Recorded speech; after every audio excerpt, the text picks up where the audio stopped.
ایام خشکسالی و قحطی کشاورز رفت پیش آسیابان، بهش گفت تو رو به روح پدر و مادرت بچهای من دارن از گرسنگی میمیرن، قحطی، یه خورده به ما گندم بده. گندم. آسیابان یه مقدار گندم ریخت تو دستمال، گره زد داد بهش. همطور که داشت میومد داشت دعا میکرد، میگه خدایا به حق عزتت گره از مشکلات مردم باز کن، گره از گرفتاری‌های مردم باز کن، گره از این قحطی، از این خوشسالی، از این نکبتی که ما رو گرفته باز کن.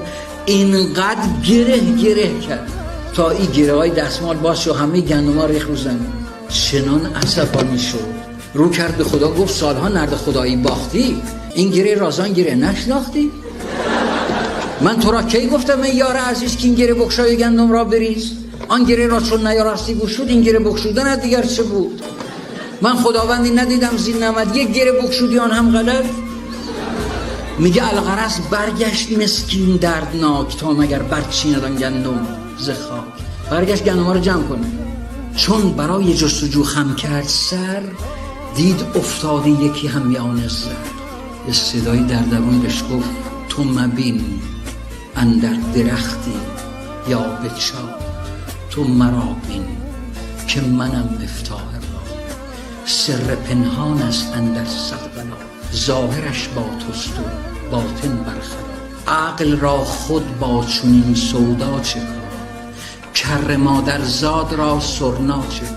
سجده کرد و گفت که ای رب ودود، من چه دانستم تو را حکمت چه بود. هر بلایی که از تو آید رحمتی است، هر کی را فقری دهی آن حکمتی است. تا آخر عمر این شعر رو نگه دارید، این شعر مولانا رو به خاطر بسپارید. هر لحظه که تسلیمم در کارگه تقدیر، آرامتر از آهو بی باکترم از شیر. هر لحظه که میکوشم در کار کنم تدبیر، رنج از پی رنج آید، زنجیر پی زنجیر.